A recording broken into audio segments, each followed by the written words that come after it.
in many ways, what you guys talk about is this third platform that's happening, and it's cracking under the weight of the old IP. Now, that's a nice way to say basically the IPv4, if you will, is just can't handle all this new mobility, the tens of billions, hundreds of billions of people and devices. Is that why this new IP is needed?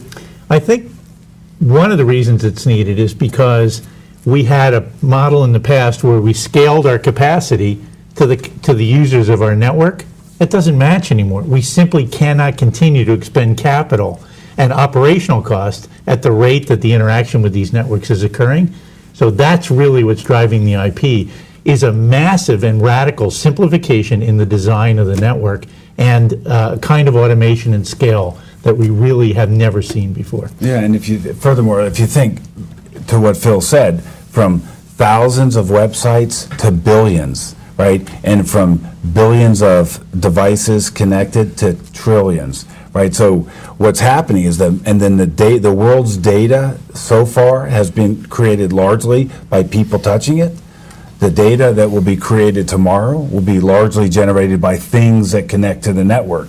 So the data that's going to pass across our networks, the massive amount of data that will have to be mined, and the way that digital commerce will transact going forward is going to be dramatic. And yesterday's network is not going to serve that requirement. And then as it relates to the federal government, right, how do they provide citizen services and support for the warfighter when all that's going on? That's a very discrete example that I think it's important to illustrate this change. You know, the soldier of the 20th century basically operated by himself or in a small unit.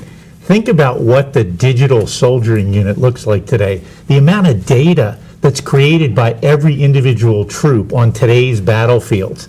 All of that information, plus information from drones, from satellites, from sensors, all that information needs to be collected and examined real time.